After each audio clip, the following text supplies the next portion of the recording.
자, 누가 보면 15장 한번 봅니다. 15장 전체 내용이, 이 길목, 그러니까 세 단락이죠. 세 단락. 이런 양을 찾은 목자의 비유. 또 두 번째 단락, 이런 드라크마를 찾은 여인 비유. 이런 아들을 되찾은 아버지 비유입니다. 같은 맥락이 그리라 요 한 장을 다 읽는 게 좋겠네요. 같은 내용입니다. 한번 읽어볼까요? 자, 모든 세리와 시작. 모든 세리와 죄인들이 말씀을 들으러 가까이 나오니. 초장부터 이렇게 되고 있네요. 누구를 조명하고 있습니까?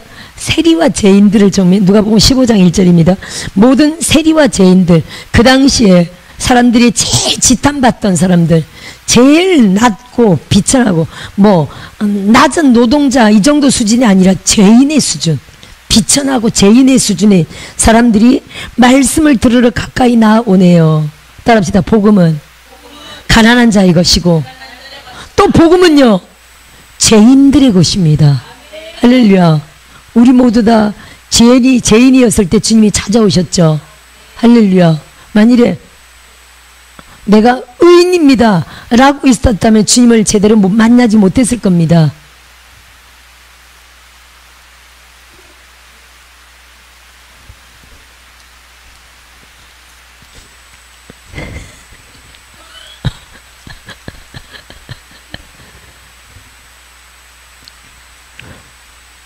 자, 가난한 자의 것이고 복음은 죄인들의 것입니다. 지금 제가 조금 전에 기도 제목 올린 걸 보았더니 저분이 기도 제목을 올렸어요. 지금 옛날에는 저걸 개다리 춤이라고 했는데 저 춤 추시는 우리 저분이 기도 제목이 뭐냐면은 유산을 못 받은 게 있는 거예요.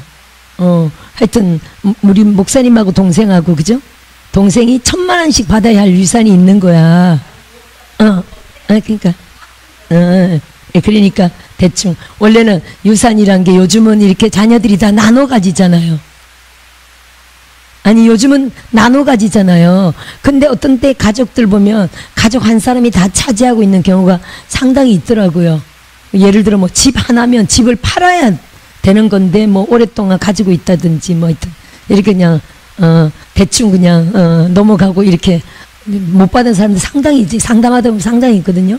이분도 3남매네, 그죠? 통과. 그래요? 죄송해요. 예배 시간이라. 5남매인데 그러면 2사람만 받으면 되는구나. 다른 다 좀 받았고. 알겠습니다. 그래서 대충 잘라가지고 1000만 원씩이라도 받게 해주세요. 이 요구거든요. 우리 1분만 한번 기대해 드릴까요? 이분이 유산을 받으면 좋겠어요, 안 좋겠어요? 바다의 복음 전도자인데 바다에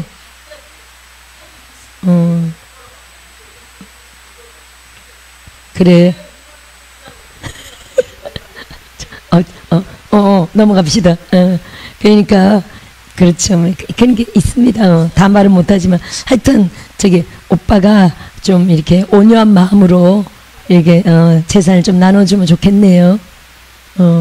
당연히 이건 뭐 나 좀 주세요가 아니라 소유권이 있네. 그렇죠? 그럼 자기 권리가 있으면 받아야 되잖아요.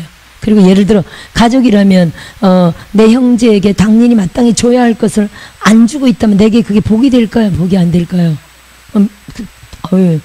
특히 믿는 자인데 그죠? 복이 안 되고 화가 됩니다. 거기까지 깨닫고 당연히 받을 권리를 하나님께 요청하는 거잖아요. 그러면은 내가 받아야 할 거는 내 형제를 위해서 내가 취하는 게 좋습니다.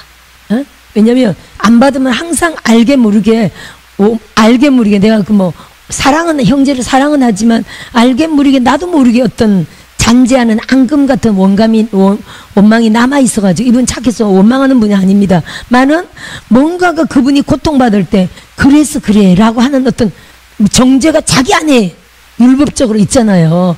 하나님의 법 안에서는 그런 게 있기 때문에 이게 관계가 풀어지는 게 좋아요, 안 좋아요? 오빠에게 좋습니다. 그죠? 아니 이분이 지금 오빠가 수술해야 하는 딱 상황이 되니까 우리 돈을 안 줬어, 그런 화를 받는 게 아닌가, 형제에 대해서. 이게 사실은 정확하게 영적인 원리이고 법이면서도 또 이런 상황이 안 가도록 해야 되겠죠. 형제를 향해서 안 줬잖아요, 그죠? 안 좋잖아. 이거 없애려면요, 그냥 돈을 받는 게 좋습니다. 당연히 이거 못 받았다면 이거는 왜입니까? 악한 영들이 못 받게 자꾸만 가로막았다는 거고요. 우선 오빠의 마음과 생각을 가로막았다는 거고, 또 여기 축복이 못 오도록 자꾸 영들이 막았다는 거잖아요. 그러면 우리의 기도는 뭡니까? 합심 기도가 이거 돌파하는 영이잖아요. 할렐루야. 그렇죠? 이거 깨는 영이잖아요. 이걸 오빠의 마음을 깨고 이 방해하는 영들을 깨가지고 그냥 대충 1,000만 원만 주세요. 근데 하여튼 1,000이라도 오면 이분이 기적이죠. 할렐루야. 할렐루야. 1분만 한번 기도해 드립시다. 예, 올렸으니. 그죠? 기도해 드립시다. 주여, 이미 응답받은 줄 믿으라고 말씀하시니, 주님, 우리 목사님에게 유산이 받을 거 있습니다. 하나님, 받지 못한 유산인데 그것이 아버지 1,000만 원이 우리 목사님에게 오도록 주께서 역사하소서. 당연히 받아야 할 유산이 우리 목사님에게 1,000만 원이 올지어다. 우리 목사님에게 당연히 받아야 할 유산이 1,000만 원이 올지어다. 아버지, 형제가 회개함으로 우리 목사님에게 당연히 아버지 유산을 받게 하소서. 주게 하소서. 그 마음을 깨뜨리시고 그 마음을 만지셔서 유산이 올지어다. 유산이 올지어다. 1,000만 원이 예수 이름으로 올지어다. 1,000만 원이 예수 이름으로 올지어다. 1,000만 원이 예수 이름으로 올지어다. 악한 영혼 예수 이름으로 떠나가라. 악한 영혼 예수 이름으로 떠나가라. 악한 영혼 예수 이름으로 떠나가라. 우리 목사님에게 재정의 축복이 못 오도록 막는 방해하는 영들은 예수 이름으로 떠나가라. 예수 이름으로 떠나가라. 예수 이름으로 떠나가라. 예수 이름으로 떠나가라. 예수 이름으로 떠나가라. 예수 이름으로 떠나가고 우리 목사님에게 받을 재산이 정확하게 예수 이름으로 올지어다. 예수 이름으로 올지어다. 예수 이름으로 1,000만 원이 올지어다. 받아야 할 것이 마땅히 예수 이름으로 1,000만 원이 올지어다. 마땅히 받아야 할 1,000만 원이 올지어다. 올지어다. 올지어다. 주께서 승리 주셨네. 그래서 여보, 좋은 게 다 아니라 계산이 정확하게 좋은 겁니다. 준 건 준 거고, 거저 준 건 거저 준 거고, 또 받아야 할 건 받고 하면 계산이 확실한 게 서로 깨끗하게 좋아요. 그죠? 이게 대충 그냥 이렇게 넘어가 버렸더니 이게 상황이 딱 어떤 상황이 오면 원망이나 어떤 이게 깊이 있던 게, 그래서 네가 그렇게 벌을 받지. 그리고 형제랑 해서 이런 마음이 좋아요, 안 좋아요? 안 좋죠. 축복만 나가야 되거든요. 이런 것들을 싹 해결하려면 오빠한테 1,000만 원을 받아, 오빠 고마워, 이렇게 관계 딱 회복해야 됩니다. 아멘.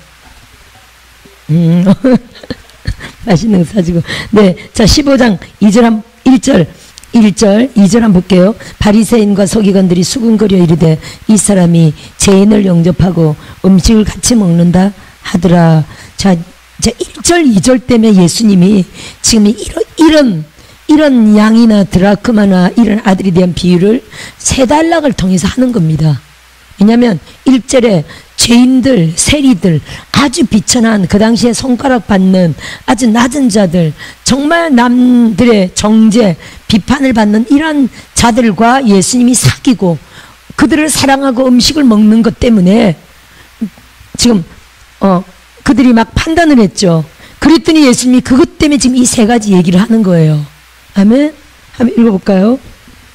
3절에 예수께서 그들에게 이 비유로 이르시되 너희 중에 어떤 사람이 양 100마리가 있는데, 자 우리에게 경우 적용해서 한번 우리가 읽어봅시다. 내가 만일에 양 100마리가 있는데 그 중에 하나를 잃으면 99마리를 들여두고 그 잃은 것을 찾아내기까지 찾아다니지 아니하겠느냐. 한 마리 잃었다는 겁니다. 물론 목자마다 다릅니다. 그죠? 뭐 이러면 99마리 챙기느라고 한 마리는 신경 못 쓸 수도 있습니다. 목자 나름인데 지금 여기서 지금 예수님이 이 목자가 어떤 마음이라는 겁니까? 99마리를 두고 한 마리를 찾아다닌다는 걸요, 양을 향한 지극한 사랑을 지금 얘기하는 겁니다. 그죠? 다윗이 그랬고 예수님의 마음이. 그러면서 5절 보세요. 또 찾아낸 즉 즐거워 어깨에 메고, 이 어깨에 무등 태우는 거죠. 우리가 어릴 때 다니엘 무등 태워 보셨습니까? 할머니가 다니엘 무등 태워 주셨어요? 어떨 때 다니엘 무등 태워져요? 찡찡거리고. 그러니까 무등을 태우면 다니엘이 좋아요, 안 좋아요? 엄청 좋아하죠. 그러니까 우리 부모도 엄청 기분 좋게 해주려고, 내가 무슨 기분이 좋아야 되고, 그죠? 아이를 엄청 기분 좋게 해주려고 할 때 그냥 없는 게 아니라 업으면 바로 좋아가지고 잡니다만, 무등을 태우면요, 무등 태운 채로 자는 애가 어디 있어? 너무 좋아가지고 막 난리치죠. 네, 부모의 마음도 너무 기쁠 때 무등을 태웁니다. 지금 예수님이 찾아낸 즉 즐거운, 예수님이 너무 기뻐가지고, 너무, 내가 너를 이렇게 사랑한다, 내가 너를 찾아낸 게 너무 기쁘다, 그 기쁨과 그 사랑을 그에게 전달하려고 막 무등을 태우는 거예요. 기쁘지? 나도 기뻐, 나도 기뻐, 나도 기뻐, 너무 좋아하면서 막 무등을 태운다는 거예요. 할렐루야. 그럼 이게 영혼에 대한 비유잖아요. 세리와 죄인에 대한 비유잖아요. 세리와 죄인은 그 당시에 지옥 갈 수밖에 없는 죄인입니다. 그 당시에, 그죠? 율법으로 말하면. 근데 그들과 먹으면서 그들을 격려하고 그들을 하나님 나라로 이끄는 주님의 복음 사역이 지금 1, 2절 아닙니까? 세리와 죄인들이 주님의 말씀을 들으러 가까이 나오니, 말씀 듣고 구원받고 천국 보내시는 주님의 복음 전도 사역이잖아요. 할렐루야. 말씀대로 산다고 하는 이들은 그냥 별로 안 사모하는데, 이들은요 죄를 회개하면서 나 천국 가려고, 회개하라 천국이 가까웠느니라 그랬더니 회개하고 천국 가려고 예수님께로 막 몰려드는 지금 이 장면인 겁니다. 할렐루야. 근데 그들을 지금까지 천국 못 간다고 생각했던 그들에게 회개하라 천국이 가까웠느니라고 복음 선포한 거거든요. 할렐루야. 그들을 이런 영혼을 이제 찾은 그 즐거움을 세달라고 지금 이렇게 말해주고 있는 겁니다. 집에 와서 그 벗과 이웃을 불러 모으고 말하되 나와 함께 즐기자, 나의 이런 양을 찾아내었노라 하리라. 아니, 벗과 이웃을 불러 모으고 이런 양 한 마리 찾았다고 잔치를 벌리네. 따라합시다. 배보다 배꼽이 더 크다. 그러니까 영혼은 계산으로 되지 않는 거예요. 양 한 마리 얼마겠어? 예를 들어 양 한 마리가 30만 원이라 그런다면 벗과 이웃들을 다 불러놔서 먹을 거 잔치했네. 돈이 더 들어. 따라합시다. 계산이 아니다. 그래서 여러분, 우리가 양 한 마리 두 마리에 대해서 계산하면 그때부터 끝나는 겁니다. 할렐루야. 영혼에 대해서는 전적으로 계산이 아닙니다. 오직 사랑입니다. 내 자식이거든요. 내 새끼에 대해서 계산합니까? 내 심장이라도 빼주고 내 간이라도 빼주고 내 마음 가운데 살고 있고, 자식이, 그죠? 떨어져 있어도 내 생각 가운데 살고 있죠. 할렐루야. 그게 자식이거든요. 아멘. 할렐루야. 그게 부모의 사랑이죠. 그래서 내 자식을 위해서 뭘 줄까? 예를 들어 뭐 맛있는 걸 먹으면 마음에 걸리고, 그래요 안 그래요? 여기 다 맛있는 거 먹을 때 걸려요 안 걸려요?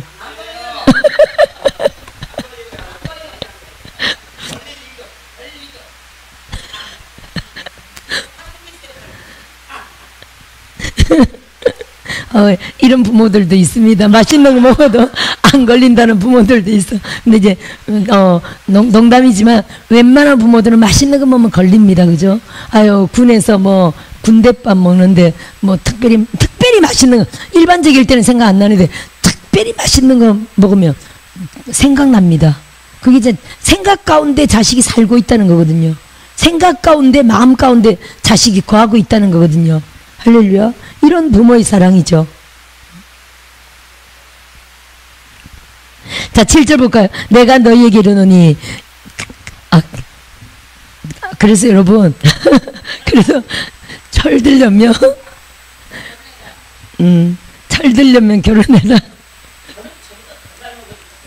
내가 너희에게 이르노니 이와 같이 죄인 한 사람이 회개하면 하늘에서는 회개할 것 없는 의인 99으로 말미암아 기뻐하는 것보다 더하리라. 할렐루야. 자, 하늘에서는 회개할 것 없는 의인 99보다 한 사람의 회개가 더 잔치를 벌인다는 거죠. 근데 이제 사실은 이런 마음이 교회 안에서도 필요합니다. 지금 하늘의 기쁨을 얘기했는데 하늘에서는 의인 99보다 한 명의 죄인이 회개하고 들어오면 더 기쁘다는 거예요. 따라합시다. 이 하늘의 기쁨이 우리 교회에서도 있어야 되겠죠. 아멘. 그래서 교회에서도 목자들은, 예를 들어 리더는 새로운 사람이 한 사람 와서 구원받고 성령 받고 회개하고 하면 막 그 기쁨이 정말 하늘의 기쁨입니다. 그래서 막 집중적으로 관심을 가지고 막 잘해주기도 하고 양육하기도 하고. 근데 또 이런 경우가 있습니다. 기존 성도들은요, 뭐야 목사님이 새로운 사람만 잘해주네. 뭐야 저 사람만 관심 가지네, 우리는 소홀하네, 뭐 이런 또 희한한 영이 이 땅에는 있어요. 천국에는 없지만 이 땅에는 온갖 사단이 자꾸만 미혹으로 유혹으로 이런 생각들을 주기 때문에, 사실은요 리더는 무슨 마음입니까? 하늘의 마음이죠. 아버지의 마음이잖아요. 따라합시다. 아버지의 마음이다. 그래서 교회 안에 우리 모두가 하나님의 마음, 아버지 마음으로 충만한 게 필요합니다. 할렐루야. 이게 또 아버지의 마음이고 장자의 마음이고 장녀의 마음이죠. 예로부터 부모가 일찍 돌아가시거나 했다면 장자나 장녀들이 자기는 공부 못해도 동생들을 공부를 다 시키고 한두 사람의 희생으로, 그죠? 형제가 많을 때 한두 사람의 희생으로 밑에 동생들을 다 공부시키고 뒷바라지하고, 이런 예는 우리가 대한민국의 이야기에서도 엄청 많습니다. 할렐루야. 그렇죠? 처음 듣는 소리입니까? 그런 장남의 마음, 장녀의 마음, 동생들을 희생해서 공부시킨 이야기들이 얼마나 한국에 특히 많이 있습니까? 그죠? 이게 장자의 마음, 장녀의 마음, 아버지의 마음, 어머니 마음이죠. 아버지가 계셨다면 했을 일, 어머니가 계셨다면 했을 일을 어머니 아버지 안 계시니까 자기가 책임을 짊어지고 동생들을 돌보는 일들이 얼마나 많습니까? 할렐루야. 이런 마음들이 우리도 우리 교회 안에서는, 그래서 이런 성숙한 마음이 필요하다는 거예요. 따라합시다. 성숙해야 된다. 그래서 꼭 목사님뿐 아니라 누가 들어오면 어떤 누구처럼, 예수님처럼, 누구처럼, 장자처럼, 그죠? 장남처럼, 장녀처럼. 할렐루야. 새로 들어오는 사람이 뭡니까? 사실 가족으로 말한다면 맨 늦게 들어오는 막둥이죠. 아무것도 모릅니다. 어떤 때는. 그쵸? 오직 아니면 후 불면 날아갈지도 모릅니다. 잘못 지으면 터질지도 몰라. 그쵸? 아니 뭐 까딱 잘못하면 시험 들 수도 있어. 섬 들어오는 사람은 그렇다는 거예요. 조심스럽다는 거예요. 조심스러우니까 어떻게 됩니까? 늘 그냥 신경을 쓰고 관리해주고 웃어주고 잘해주고 돌봐주고, 이게 필요하죠. 할렐루야. 그런 마음으로 어느 누가 한다면 그건 장자의 마음을 가진 자예요. 그런 마음으로 누가 이렇게 헌신한다면 그건 장녀의 마음을 가진 자입니다. 목자가 그렇게 한다면 그건 이제 아버지의 마음이죠. 다 아버지의 마음입니다. 근데 만일에 그런 것들을 다른 어린 성도나 덜 성숙한 사람이 보면요, 아니 뭐야, 사람 차별하네, 처음 온 사람만 잘하네, 예를 들어 뭐 돈 있어 보이니까 잘하네, 뭐 이렇게 딱 돼버리는 거. 따라합시다. 오해하지 않는다. 그래서 우리 모두가 다 성숙해가지고, 교회 안에 있는 사람들이 다 성숙해가지고, 처음 오는 사람들, 햇병아리들, 이런 사람들을 다 신경 써서 친절하게 상냥하게 챙기고 잘해준다면, 그건 진짜 아버지의 사랑으로 하나님 마음으로 충만한 교회죠. 누가 시험 들어서 나갈 일이 있겠어요? 다 성숙한 마음으로 잘한다면. 아멘? 근데 우리가 대충 교회들을 보지만 서로 진짜 누구만 대부분 나만을 위해서 그렇게 행동하는 경우들이 참 많이 있습니다. 그렇죠? 그래서 하여튼 시험 드는 일들이 있기도 한데, 7절 한번 볼까요? 그래서 7절 읽었네. 99보다 한 사람의 회개를 더 기뻐한다는 내용이죠. 두 번째 단락 한번 볼까요? 이런 드라크마를 찾은 여인 비유. 어떤 여자가 10 드라크마가 있는데 하나를 잃으면 등불을 켜고 집을 쓸며 찾아내기까지 부지런히 찾지 아니하겠느냐, 이렇게 돼 있죠. 10 드라크마 이야기가 나오네요. 드라크마가 뭐냐면은 이 헬라 동전입니다. 우리가 잘 아는 데나리온이죠. 하루 일당이 데나리온이잖아요. 로마의 데나리온과 똑같은 게, 이거는 이제 헬라 화폐인데, 하루 일당입니다. 이게 결혼 문화예요. 결혼 문화인데 남자가 결혼을 하려면 예를 들어 일종의 지참금식으로, 또 우리가 결혼할 때 뭘 줍니까? 일종의 결혼 반지를 주죠. 결혼 반지, 예물 주죠. 그렇듯이 10드라크마는요 10일의 인건비예요. 드라크마 10개니까 10일 동안 남자가 열심히 일해가지고요, 드라크마 은화예요. 은전인데 하루 인건비입니다. 이게 이 정도 동그라미를 된 아주 거기 예를 들어 왕의 상이 있습니다. 예를 들어 그때만 해도 가이사의 것은 가이사에게서 가이사 황제 형상이 있었잖아요. 그런 식으로 은전인데 예뻐요. 그 은전을 10개를 지참금으로 줘요. 이게 일종의 결혼 증표예요. 10개를 줍니다. 그러면 그거를 이렇게 금으로 세공해가지고 머리에 띠 두르는 거 있죠. 우리 저쪽 중동지방 여자들 가면 머리에 이렇게 액세서리로 띠 두르는 거 참 예쁘죠. 이렇게 은화가 예뻐요. 은화 10개를 연결해서 머리에 띠 두르는 머리띠를 만들어요. 어떤 데는 목걸이, 거의 머리 하면 엄청 이쁩니다. 이렇게 사진에 우리가 많이 보잖아요. 그렇게 합니다. 근데 꼭 10개여야 돼요. 왜냐면 10개란 게 어떤 완전수를 뜻하고 영원한 사랑을 뜻해요. 남편이 아내에게 나는 당신만 영원히 사랑하겠다는 결혼의 서약과 같은 결혼 증표예요. 응? 그래서 이걸 잃어버리면 된다, 안 된다? 그래서 자기 남편에 대한 존경과 사랑의 표시로 이거를 띠를 둘러요. 그렇다고 뭐 밥하면서 맨날 이것만 두를 수는 없잖아요. 그러니까 특별할 때는 꼭 하는 액세서리예요. 특별할 때는 꼭 액세서리, 그리고 목에 둘르든지 머리에 띠로 하든지 또 어떤 데는 깊이 보관해 놓든지 특별할 때 쓰는 증표거든요. 이걸 만일에 하나라도 잃어버리면요, 10에서 하나라도 잃어버리면 마치 이거는 결혼 직전이라면, 아직 이미 그걸 줬고 결혼을 하기 전이라면요, 마치 파혼을 뜻해요. 굉장히 중요한 거예요. 나는 당신에 대한 사랑을 상실했다라는 느낌을 줍니다. 그게 굉장히 중요한 증표예요. 이 사람이 이 은전 하나를 잃어버린 거예요. 굉장히 중요한 사건이에요. 그러면 아직 지금 이 사람이 결혼을 안 했다면 결혼을 못하는 상황인 거예요. 결혼을 했다면 영원히 간직해야 할 어떤 그건데 남편에 대한 사랑을 상실했다는 의미이기 때문에 굉장히 안 좋은 거죠. 그럼 깊이 있고 찾아야 돼요, 안 찾아야 돼요? 찾아야 됩니다. 그래서 여러분, 하나 잃어버렸는데 얼마나 대단하냐가 아니라 10개가 완전하게 딱 깨어있어야 되는 거예요. 그래서 보세요. 하나를 잃으면 등불을 켜고 그 당시 집이 이러면 지금처럼 우리는 낮이라도 좀 밝잖아요. 근데 그 당시 집 문화가 창문이 크지 않기 때문에 이 당시 이들이 집 구조가 낮이라도 좀 어두워요. 낮이든 밤이든, 밤에는 더 하겠지만 낮이라도 등불을 켜야 돼. 그리고 바닥이 우리처럼 우리 이런 바닥이면 예를 들어 은전 하나를 잃어버렸다, 얼마나 찾기 쉽겠어요. 근데 그들이 집 구조가 그렇지 않아요. 가난하고 복잡할 뿐 아니라 땅바닥에는요 갈대나 지푸라기를 또 깔아놨어. 그러니까 잃어버리면요 다 뒤져서 막 찾아야 되는 상황인 거예요. 또 구석구석 어디로 굴러 떨어져서 어디로 들어갔는지는 모르기 때문에 막 찾아야 되는 거예요. 그래서 등불을 켜고 집을 쓸며 찾아내기까지 부지런히 찾지 아니하겠느냐. 또 찾아낸 적 이렇게 하고 있죠. 찾아냈는데 법과 유수 불러 모으고, 그러면 찾기까지 누구한테 이미 광고를 했다는 거예요. 이웃하고 벗에게. 혹시 내가 당신 집에 가서 잃어버리지 않았어? 혹시 내가 당신 집에 가서 잃어버리지 않았어? 집집마다 혹시 나 은전 하나 잃어버렸어, 드라크마 잃어버렸어, 다 광고를 낸 상태인 거예요. 그러다가 난리치고 하다가 찾았다는 내용입니다. 찾았더니 어떻게 좀 찾았다고, 집집마다 찾았다고, 우리 집에 와서 맛있는 거 먹자고 찾았다고. 사람이다. 돈보다, 아니 배보다 배꼽이 더 크다.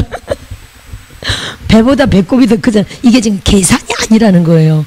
계산을 뛰어넘은 엄청 큰 귀한 가치를 갖고 있다는 거예요, 이게 지금. 아멘. 사랑의 증표이기 때문에 이런 얘기를 하는 거거든요. 나와 함께 즐기자. 이런 드라크마를 찾았노라. 할렐루야. 이 드라크마가 머리에 이렇게 머리띠를 하잖아요. 그게 머리띠나 목걸이나 이렇게 해물로 이렇게 딱 만들어지면 그거를 세메디라고 그래요. 그 폐물 이름을 따라합시다. 세메디라 그래요. 그러니까 금전이 은전이 10개면은 예를 들어 10만 원이라 그러면 하나에 인건비니까 하나에 10만 원이라 그러면 100만 원 가치죠. 근데 100만 원이 아닌 이거는 절대 잃어버리면 안 되는 엄청난 귀한 가치를 가지고 있다는 거예요. 돈으로 따지면 돈하고는 비교할 수 없는 가치라는 거예요. 이해되십니까? 주님 무슨 얘기를 하는 겁니까? 영혼 얘기를 하는 거잖아요. 영혼을 어떻게 돈 가지고 따질 수 있느냐? 한 영혼이 천하보다 귀한 것이 아니냐. 그리고 이게요, 10개가 딱 있어야지 하나가 없어지면 안 되는 거예요. 아까 예를 들어 한 어린 양 찾으러 99 양을 두고 나셨잖아요. 아니 하나보다 여기 99마리 있는 거 다 챙기면 되는데, 근데 목자는 하나가 와서 100개가 완전한 거예요. 따라합시다. 100개가 완전한 기쁨이다. 이런 의미를 갖고 있어요. 그러면 드라크마 하나를 입으렸는데 9개로 그냥 뭐 머리띠 하지. 그게 아니라 10개가 사랑의 증표로 완전한 기쁨이라니까요. 그래서 여러분, 뭔가 이런 자가 있다면 이런 자를 찾아야 완전한 기쁨이 하나님 앞에 있다는 겁니다. 할렐루야. 그래서 숫자로 비교하지 말고, 숫자로 따진다면 9개 있잖아요. 그걸로 쓰면 되지. 99마리 있잖아요. 그 많은 거 그냥 있으면 되지. 하나 없어졌는데 어때요? 근데 하나님은 그게 아니다. 이런 자가 와서 잃어버린 게 없이 완전히 다 채워져야 하나님 앞에는 완전한 기쁨이 된다. 이 말씀을 지금 하는 겁니다. 아멘. 내가 너희에게 이르노니 이와 같이 죄인 한 사람이 회개하면 하나님의 사자들 앞에 기쁨이 되느니라. 할렐루야. 아멘. 자, 세 번째 달라 볼까요? 이런 아들을 되찾은 아버지 비유. 또 이르시되 어떤 사람에게 두 아들이 있는데 그 둘째가 아버지에게 말하되 아버지여 재산 중에서 내게 돌아올 분깃을 내게 주소서 하는지라. 아버지가 그 살림을 각각 나눠주었더니, 따라합시다. 각각 나눠주었다. 그러면 지금 작은 아들에게도 작은 아들만 가지고 간 게 아니야. 큰 아들도요. 큰 아들도 이미 자기 재산을 받았다는 겁니다. 그렇죠? 그러면 재산 나눠주고 아버지는 지금 누구하고 살고 있어? 보니까 큰 아들과 같이 살고 있죠. 따라합시다. 재산을 이미 나눠줬다. 아버지는 또 아버지의 재산 이미 또 남겨놨는지도 모릅니다. 그죠? 거기까지는 안 나오지만 하여튼 두 아들에게 자기들이 분깃을 딱 나눠줬어요. 따라합시다. 미리 다 나눠주면 안 된다. 아버지는 자기 걸 챙겨야 되겠죠. 할렐루야. 챙겨야 됩니다. 그래야 보세요. 나중에 지금 우린 이 전체 내용을 하도 많이 들어서 알지만 둘째 아들이 불평하는 내용이 나오잖아요. 만일에 아버지가 재산을 싹 나눠주고 큰 아들한테 지금 얹혀 산다면, 둘째 아들이 아니 얘가 큰 아들이지, 그죠? 아니 큰 아들한테 얹혀 살고 있다면 막내가 돌아왔을 때 걔 막내를 받아들일 무슨 명목이 솔직히 됩니까? 안 되죠. 그죠? 근데 뭐 두 아들에게 분깃을 줬어도 아버지가 남은 재산이 있었다 없었다? 이렇게 봐야 되겠죠. 이게 지혜로운 부모거든요. 따라합시다. 지혜로운 부모다. 그래서 여러분, 우리 이야기를 참 많이 들어서 알지만 이 한 부모가 어떤 금고가 있었어. 그 금고에 돈이 엄청 많아. 하여튼 그래서 그 금고를 엄청 소중히 여겨. 그래서 아들이 모시고 있는데, 아들 부부가 모시고 있는데 어머니가 재산을 자식들에게 조금 줬어도 그래도 재산이 엄청 많이 남아 있는 거예요. 그래서 어머니 돌아가시면 저 재산을 다 자기들이 물려받기 때문에 귀하게 모셨어요. 돌아가시고 나서 금고를 열어봤더니 하나도 없더라는 거예요. 만일 하나도 없는 거 알았다면 어떻게 됐을까? 물론 아니 사람 나름인데 진짜 저와 여러분 같은 효자는 없어도 잘 모시지. 그죠? 영혼으로 사랑으로 하나님 앞에 잘 모시지. 하지만 좀 일반적으로 신앙이 없거나 좀 안 착한 자녀들이 있을 수도 있습니다. 계산적인 사람들은요, 부모가 한 푼도 없다 그러면 달라질 수도 있습니다. 그냥 부모가 지혜로운 거예요. 따라합시다. 다 물려주지 않는다.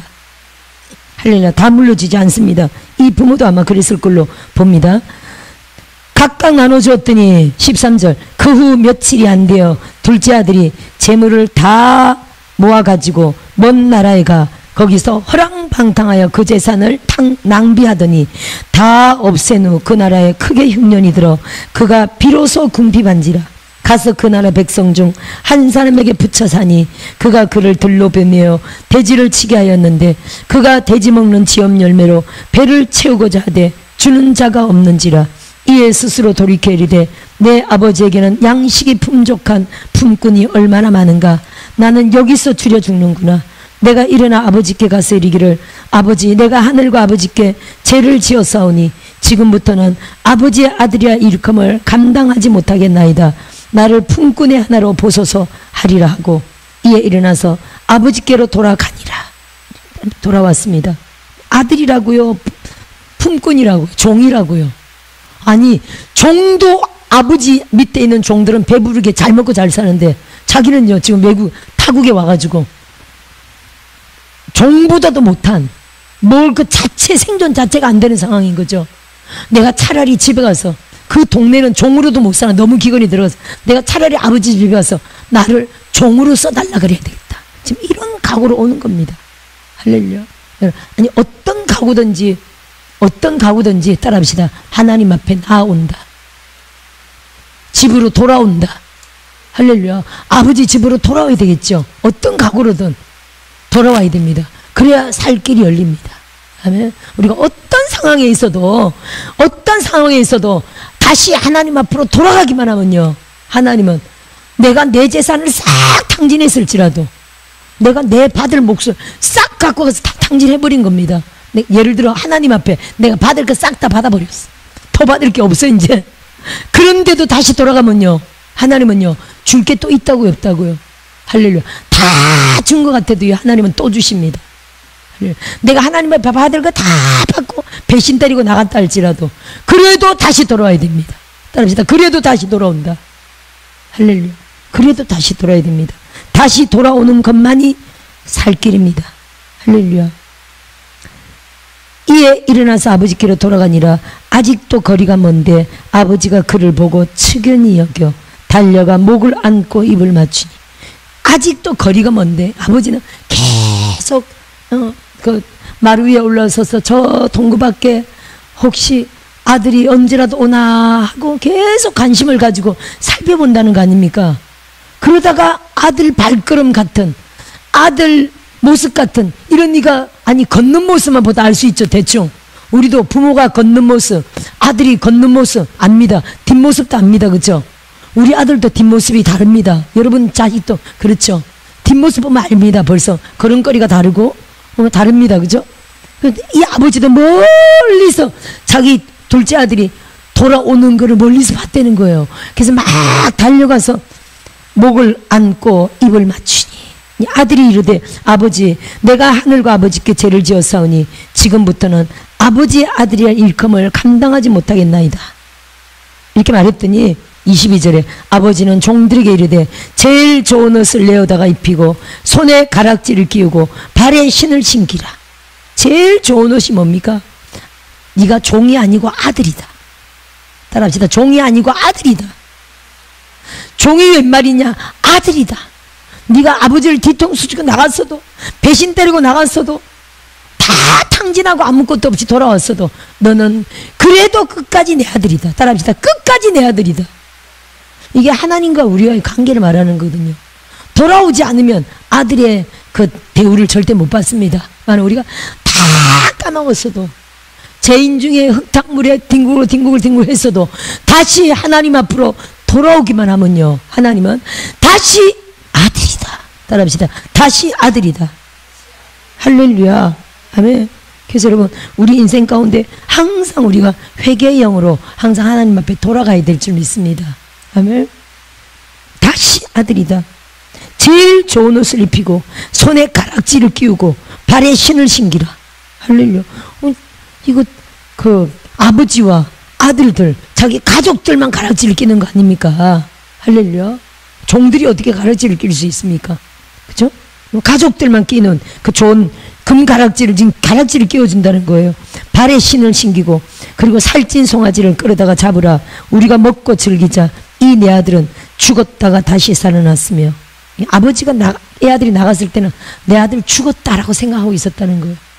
다시 돌아오니까 따라합시다. 나갔을 때는 죽었다. 다시 들어오니까 살았다. 이렇게 여긴다는 겁니다. 그죠? 우리도 그래요. 하나님 안에 있다가 밖에 나가면요, 사실 영적으로 죽은 겁니다. 죽은 자의 삶이 시작되는 거예요. 근데 다시 안으로 들어오면요, 그때부터 다시 소생한다니까요. 따라합시다. 그때부터 다시 소생한다. 할렐루야. 제가 어제 설교했더니 한 분이, 목사님 말씀이 맞아요. 제가요 항상 이렇게 다리를 들고 있었어요. 누가 그러시더라고 했더니. 따라합시다. 완전히 안에 발을 딛고 있어야 된다. 할렐루야. 그러면 아들로서의 완전히 소생하는 삶이 새로 시작됩니다. 아멘. 그때부터 또 꽉 막혔던 게 풀어집니다. 완전히 안에 있으면 그때부터 꽉, 절대로 될 가능성이 없어 보이는, 절대 해결 불가능한 일들이 그때부터 해결이 되어지기 시작합니다. 꽉 막혔던 게 그때부터 뚫리기 시작합니다. 완전히 얽혀있던 게 그때부터 풀어지기 시작, 한 올 한 올 풀어지기 시작합니다. 이게 안에서예요. 안에서. 제가 어디지? 구산동.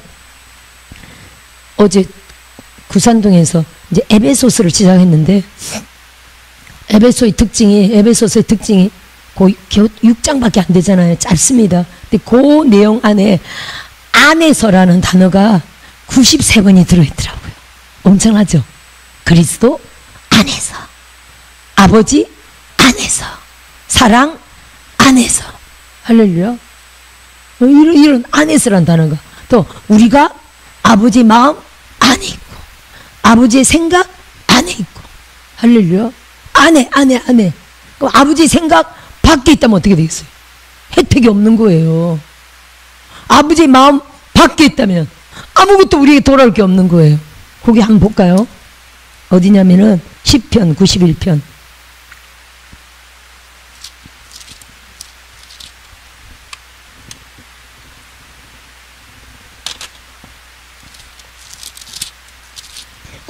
보세요. 제가 이거 엄청 좋아하는 기절인데 1절.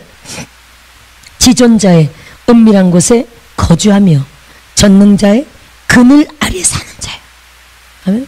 아니, 남편이 엄청 빵빵하다면 그 남편의 그늘 아래에 아무런 걱정 없습니다.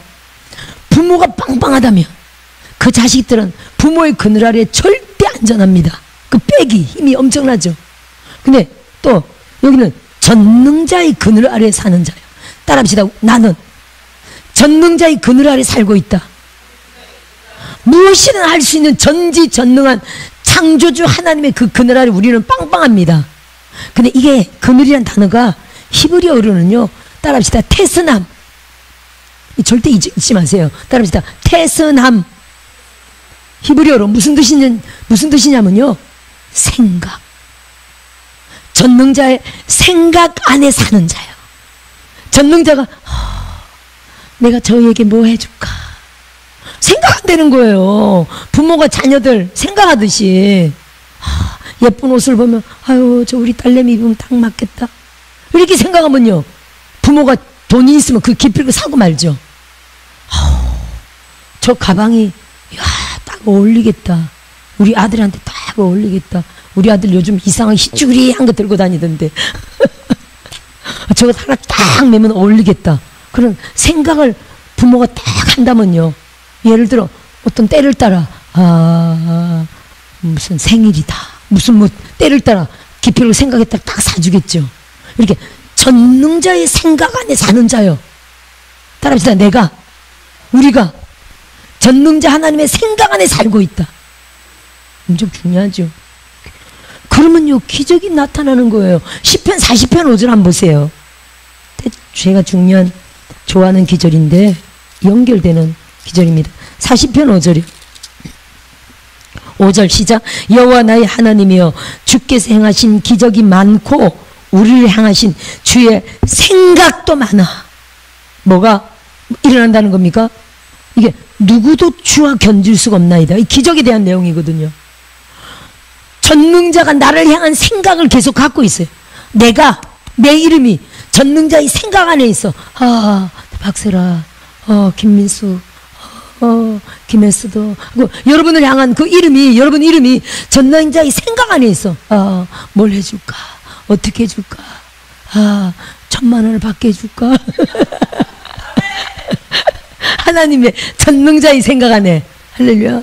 1000만 원 해줘야지. 예를 들어 이렇게 생각하고 있으면 된다는 거예요. 아멘. 예를 들어 박세라는 박세라는 오매울망 성전건축이지 내가 깊을 거 해주리라. 성전건축 전능자의 생각 안에 있다는 거예요. 할렐루야. 여러분의 갈망하는 우리에게 가장 최고로 좋은 것이 주면 최고로 기뻐할 만한 것이 무언지를 하나님이 아시고 계속 생각한다는 거예요. 따라서 생각 안에 산다. 그죠? 주의 생각, 나를 향한 주의 생각 너무 많다는 거예요. 생각 안에 사는 자요. 전능자의 생각 안에 사는 자요. 다시 전능자의 마음 안에 사는 자요. 할렐루야. 맞죠? 전능자의 마음 안에 내가 살고 있다는 겁니다. 드라마 한 내용 같더니 네 안에 내 있다.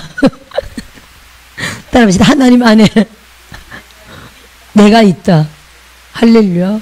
하나님 안에 우리가 있어가지고 사랑하는 사람들에게 멘트잖아요. 내 안에 너 있다. 그러면 그 사람만 생각한다는 거 아니에요. 사랑하는 사람. 이게 하나님과 우리와의 사랑이 하나님이 얼마나 나를 사랑하는지 우리를 사랑하는지 하나님 마음 가운데 내가 하나님 생각 가운데 내가 아예 살고 있다는 거예요.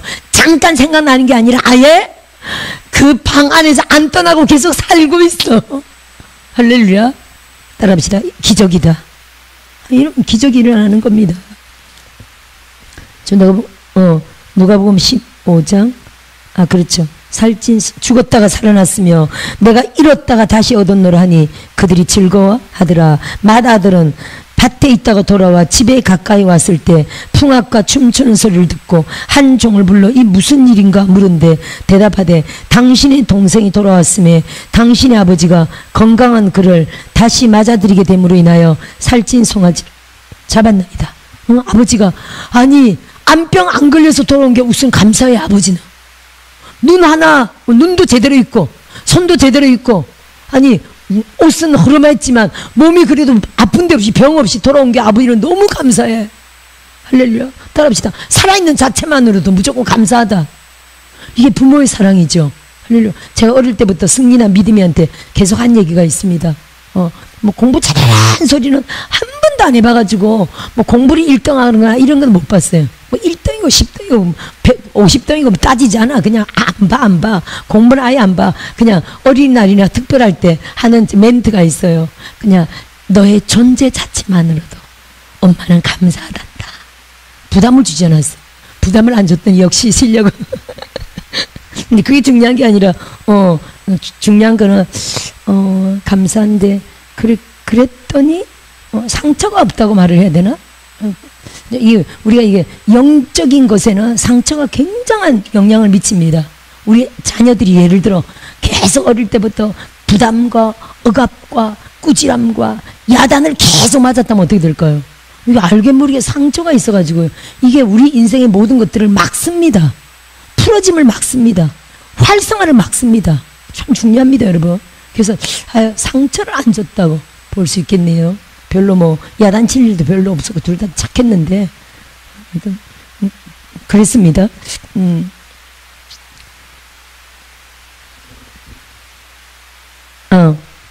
이 무슨 그러니까 건강하게 돌아온 것만으로도 아버지가 너무 감사하게 여겼다는 거죠. 이제 훌륭한 부모 개 있습니다, 그죠? 아니 이 세상에도 훌륭하지 않은 부모가 있어가지고 자식이 이렇게 막 탕진하고 돌아왔다. 건강하게 돌아왔다. 아이고 그 꼴에 그래도 다 탕진하고 그래도 그 꼴에 하여튼 돌아왔네. 어디 맛 좀 봐라 하고 막 야단치고 때리고 구박하고 그런 부모가 있을 수도 있습니다. 그래도 오갈 데 없으니 돌아온 자식들이 많이 있습니다. 우리는 그죠? 우리 주위에 일반 많은 사람들 가운데 이런 일들이 있습니다만 이 주위는요 지금 누구를 예표하는 겁니까? 아버지 하나님을 지금 대신하는 겁니다. 그래서 아버지 하나님 따라합시다. 아버지 하나님은 아버지 하나님의 마음이라고 우리가 봐야 됩니다. 그러니까 우리 아버지 하나님이 우리에게 대해서 엄청 부담이나 억압이나 너 이래야 돼 저래야 돼 막 이게 아니라, 따라합시다. 우리 하나님은 우리를 있는 그대로 사랑하시죠. 자녀들도요, 뭐 잘하는 것도 있고 못하는 것도 있습니다. 어떤 애는 이게 낫고 어떤 애는 이게 낫고 있습니다.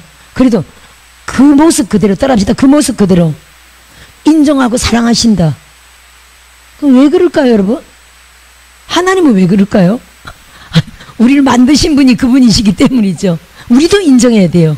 내 모습 이대로. 내 모습 이대로 그냥 하나님의 창조물이므로 하나님 앞에 나를 부족하다 여기지 말고 내 모습 그대로 하나님이 나를 사랑한다 절대 믿어야 됩니다. 그런 사람이 성공합니다. 할렐루야. 열등감, 낮은 자존감은요, 사실은 굉장히 우리 인생에 마이너스가 됩니다. 그래서 내가 어떨지라도, 내 모습이 어떨지라도 정말 하나님이 절대적으로 나를 사랑하신다는 그 사랑을 굳게 믿는 사람은 성공합니다. 할렐루야. 한 분 어느 고아원에서 있던 일인데, 미국의 어떤 고아원이었습니다. 근데 어떤 한 사람이 찾아와서 여기에 아무도 데려가지 않는 아이가 있습니까? 이렇게 말했습니다. 그랬더니 뭐 이쁘면 잘 팔리죠. 표현이 죄송합니다. 이쁘면 입양 쪽으로 얘기할 때, 예를 들어 우리가 고아들 가운데 가서 한 명을 택한다 그러면 어머 이쁘다 우선순위일 겁니다. 어머 총명해 보인다. 그죠? 또 어머 착해 보인다. 여러 가지 있을 겁니다. 뭐 그런 자들이 빨리빨리 아마 입양 자기 자녀로 데려가서 키울 겁니다. 근데 사실은 뭔가 부족해 보인다. 띨해 보인다. 바보 같아 보인다. 뭔가 장애가 있다. 뭔가 못돼 보인다. 얼굴 생김이. 그런 쉽게 데려갑니까? 자녀로. 쉽게 내 자녀로 키울 건데 쉽지 않습니다. 근데 아무도 안 데려가는 아이가 있습니까? 라고 어떤 사람이 연구해요. 원장님 깜짝 놀라가지고 있습니다. 한 아이를 딱, 저 아이인데요. 꼽치예요. 얼굴이 하여튼 뭐 불에 댔는지 얼굴이 엉망이야.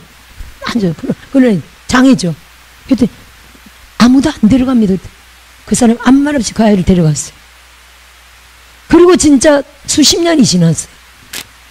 30몇 년이 지났어요.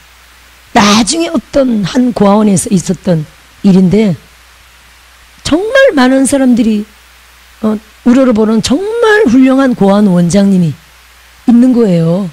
거의 내용 안에 결론인데, 정말 훌륭한 그분의 얼굴에서 풍겨나는 거, 그분의 눈망울에서 풍겨나는 그 모든 것들이 오직 사랑이야.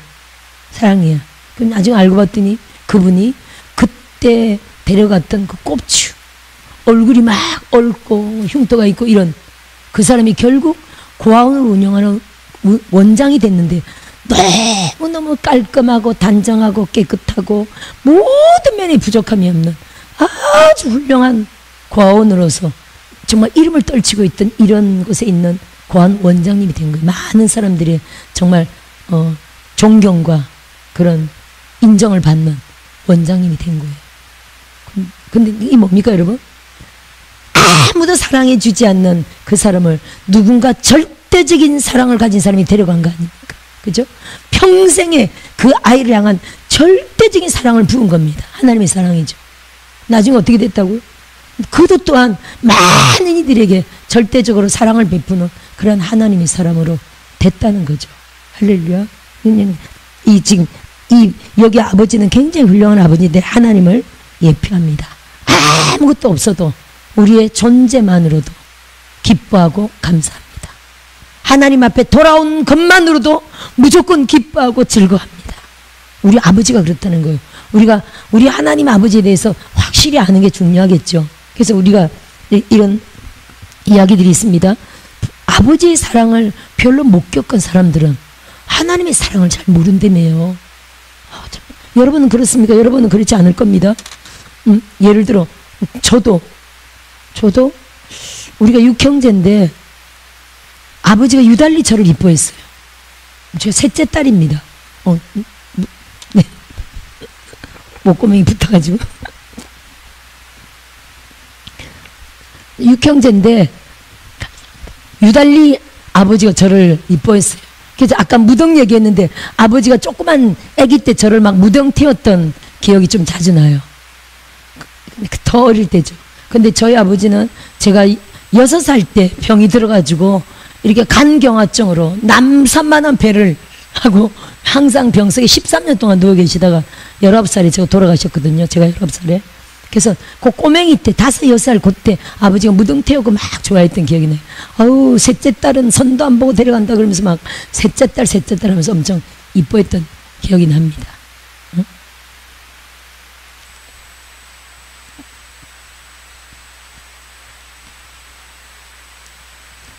그래서 아버지에 대한 상처는 없는데 감사합니다.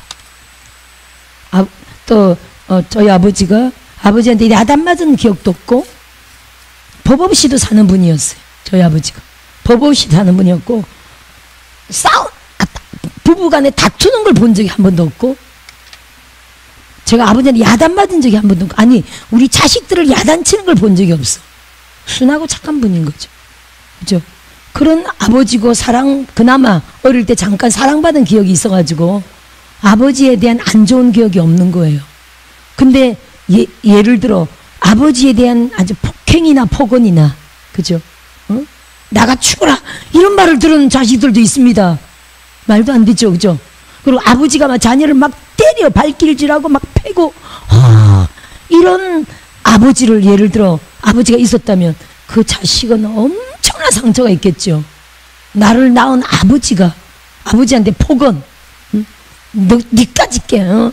너까지가 쓸모가 없어 나가 죽어 뭐 이 못된 놈아 더러운 놈아 뭐 온갖 욕설을 퍼붓는다면 이런 것들이 그 인생을 완전히 망친다는 거 우리가 이해해야 됩니다.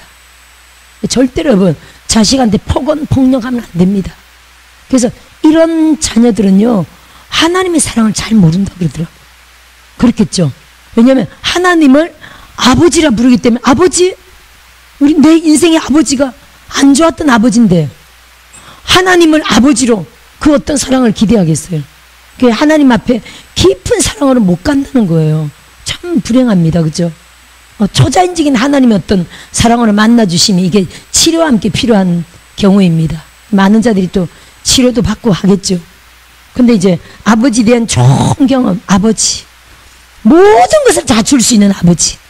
물론 연약해서 못 주셨지만 그분은 저희 아버지는 당신이 병이 들어서 육체의 아버지는 연약해서 못 주지만 마음은 너무 자식을 사랑했잖아요. 우리 일반적인 훌륭한 부모들이 간도 빼주고 심장도 빼줄 정도로 땅 팔아 집 팔아 다 공부시켜 주잖아요. 이런 일반적인 좋은 아버지. 그죠? 땅도 없고 집도 없어서 못 주셨지만 이런 좋은 아버지에 대한 이미지가 하나님은요 그보다 1000배 만배 은도 내 것이요 금도 내 것이요 다 주실 수 있는 아버지로 표현되죠. 좀 여기 아버지가 자식이 말 안 듣고 나가서 다 탕진했어요. 그런데도 종이라도 종이 아니야. 너는 영원토록 내 아들이야.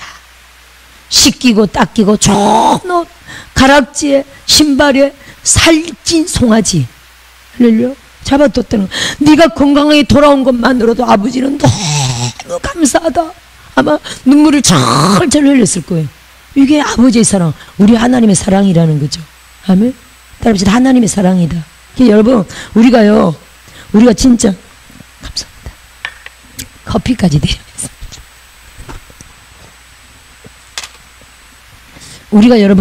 우리가 진짜 우리 인생에 성공하는 방법 중에 하나가 가장 간단한 것이요 하나님이 나를 진짜 사랑한다 라는 조금도 의심 없는 특별한 이 사랑에 대한 믿음이 확실하다면요 우리 인생이 잘 됩니다. 그 절대 믿어야 돼요. 하나님의 사랑을 절대로 의심하지 말아야 됩니다. 그냥 믿어줘야 돼요. 내가 믿어야지 눈을 부릅뜨고 아버지 사랑을 믿어야지가 아니라 그냥 믿어줘야 돼요. 따라합시다. 당연히 당연하죠. 하나님이 나를 얼마나 사랑하는데요. 당연하죠. 이렇게 믿어줘야 됩니다. 할렐루야. 그러면 전 삶 가운데 오직 하나님의 뜻대로 하면 멋지게 나아갈 줄 믿어. 이건 기본이에요. 기본. 할렐루야. 한 번 더 봅시다. 근데 이 형 보세요. 잡았나이다니 그가 노하여 들어가고자 하지 아니하거늘 아버지가 나와서 권한대. 파라클레오 이렇게 돼 있거든요. 헬라어로. 아버지가 따뜻하게 위로합니다. 형이 삐진 걸 지금 알아요, 몰라요? 아버지가 알죠. 말 안 해도 알죠. 안 들어가려 그래. 노하여 들어가고자 하지 않아거늘 하인이 벌써 어이구 저기 영감만이 저기 큰도련님이 지금 안 들어오고 있습니다. 벌써 삐진 걸 알죠. 그러니까 아버지가 직접 나와가지고 위로하면서 달래줬다는 거예요. 파라클레오 이렇게 돼서 따뜻하게 위로해줬다는 거예요. 아버지께 대답하여 이르되 내가 여러 해 아버지를 섬겨 명을 어김이 없거늘 내게는 염소 새끼라도 주어 나와 내 벗으로 즐기게 하신 일이 없더니. 즉 염소 새끼를 주어, 이 무슨 말입니까? 따라합시다. 아버지의 재산. 무슨 말인지 알겠죠? 지금 아니 아버지가 아들 재산으로 염소 새끼를 주는 게 아니라 살찐 송아지가 지금 아버지 재산이잖아요. 아니 큰 형 재산을 가지고 지금 아들을 대접하는 게 아니라 아버지 재산으로 살찐 송아지로 지금 막내 아들 지금 대접하는 거예요. 좋은 옷, 가락지, 신발, 살찐 송아지. 그랬더니 제가 아니 내가 여러 해 동안 아버지를 그래도 한 집에서 이렇게 섬겼는데 아버지가 당신 쌈짓돈 풀어가지고 염소 새끼 한 마리 안 주더니. 따라합시다. 아버지 거는 아버지 거고 내 거는 내 거고 이런 관계가 확실합니다. 확실히 안 해요. 아니 우리 가족 안에도 확실해. 계산은 확실하게 그래야 깨끗한 거예요. 계산은 확실하게. 그래서 아니 아버지 꼴로 아버지도 이래저래 재산이 있죠, 그죠? 아버지 꼴로 한 번도 안 해주더니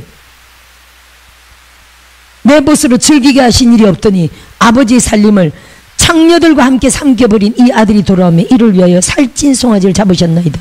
이랬죠.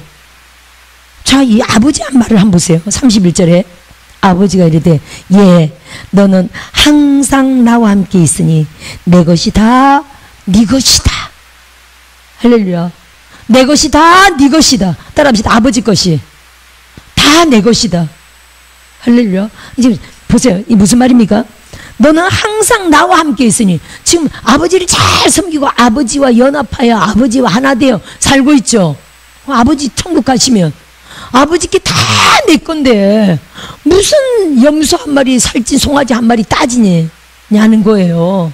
따라합시다. 아버지께 다 내 거다. 할렐루야. 지금 그 얘기를 하는 겁니다. 이 내 동생은 죽었다가 살아났으며 내가 잃었다가 얻었기로 우리가 즐거워하고 기뻐하는 것이 마땅하다 아니라. 지금 이거 영혼에 대한 얘기를 하는 거죠. 한 영혼이 살아 돌아오는 게 얼마나 기쁜 거냐. 네가 이걸 꼭 먹어야 맛이냐. 이거 다 네 거다. 네가 쓰고 싶은 대로 앞으로 다 쓰게 될 것이다. 다 누리게 될 것이다. 따라합시다. 다 누리게 된다. 아버지 거 다 쓰게 된다. 중요한 건 뭘 얘기하는 겁니까? 한 영혼에 대한 동생 사랑이죠. 아멘. 우리 가족 사랑, 형제 사랑, 영혼 사랑이죠. 영혼을 잘 챙기고 함께 기뻐하고 즐거워한다면 할렐루야. 아버지가 이 모든 걸 다 네 건데 나중에 다 네가 물려받을 건데 아버지의 마음, 형, 장자의 마음을 정말 멋지게 하나님께 영광 돌리라는 거죠. 그 마음으로 살아라 이 지금 있던 얘기하는 거죠.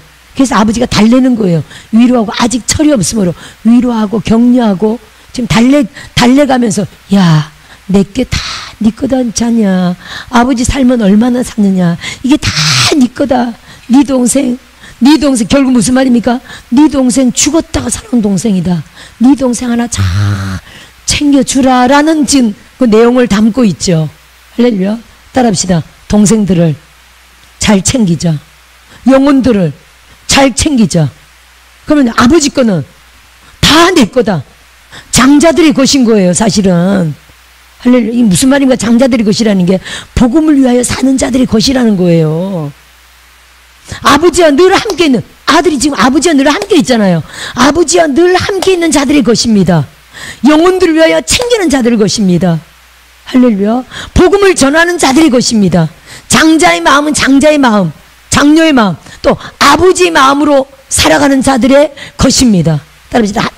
하나님으로 한다면 따라합시다. 하나님의 것이 다 내 것이다. 우리가 복음을 위하여 살고 하나님과 연합하여 살고 하나님의 뜻을 위하여 살고 할렐루야. 또 영혼을 챙기는데 영혼 구령의 열정으로 살아가고 복음 전도를 위하여 살아간다면요 하나님께 다 우리 것인 거예요. 하나님이 야 내게 다 네 거다. 마음껏 따라합시다. 필요를 따라 찾아 쓴다. 지금 아들은요 염소 한 마리도 우리를 대접 안 해줘 놓고 지금 이렇게 말하고 있죠. 그럼 아버지는요 야 다 네 거다. 필요를 따라 써라. 따라합시다. 필요를 따라 써라. 아멘. 할렐루야. 사역을 위하여, 복음전도 사역을 위하여, 영혼을 위하여, 구령의 열정으로 우리 이 세상 살아가는데 하나님의 뜻을 따라 필요를 따라 쓴다. 그 천국 열쇠를 주셨잖아요. 야 네가 천국을 열고 마음껏 들어가서 하늘의 보화를 다 끄집어다 써라. 천국이다 네 것이다. 천국 열쇠가 뭡니까? 천국이다 네 거다. 따라합시다. 나에게 천국 열쇠를 주셨다. 아니 하늘나라의 보물창고를 우리에게 주신 거 아닙니까? 그 열쇠 주신 거 아닙니까? 열쇠로 들어가서 하늘의 보물창고로 보물을 끄집어다 쓰라고요. 하늘의 많은 돈들을 영권 인권 물건을 끄집어다 쓰라고 지금 하시는 거 아닙니까? 할렐루야. 우리가 하나님과 연합하여 살며 영혼을 사랑하며 챙기며 살며 내 삶이 복음이다. 내 삶이 말씀이다. 내 삶이 하나님과 연합되어 있다. 하나님 밖에 나가 있지 않다. 내 삶이 하나님 안에 있다. 하나님의 뜻을 따라 나아가고 있다 라고 할 때는요 하나님이 내게 다 네 거다. 필요를 따라 써라. 어떻게 씁니까? 기도하며 구합니다. 청구하여 받습니다. 따라합시다. 기도로 청구하여 받는다. 하나님 1,000만 원이 필요합니다. 1,000만 원 청구하여 얻는 겁니다. 이분도 1,000만 원 오게 생겼네요 지금. 그죠? 단체로 기도하게 생겼으니까 와야 되겠어요? 안 와야 되겠어요? 와야죠. 할렐루야. 아니 당연히 나의 소유권이 있다면 구해서 찾아야 됩니다. 할렐루야. 아멘. 그래서 우리 인생의 모든 사역의 필요를 따라 하나님 앞에 구하여 찾는 종들 되시길 주의 이름으로 축원드립니다. 아멘.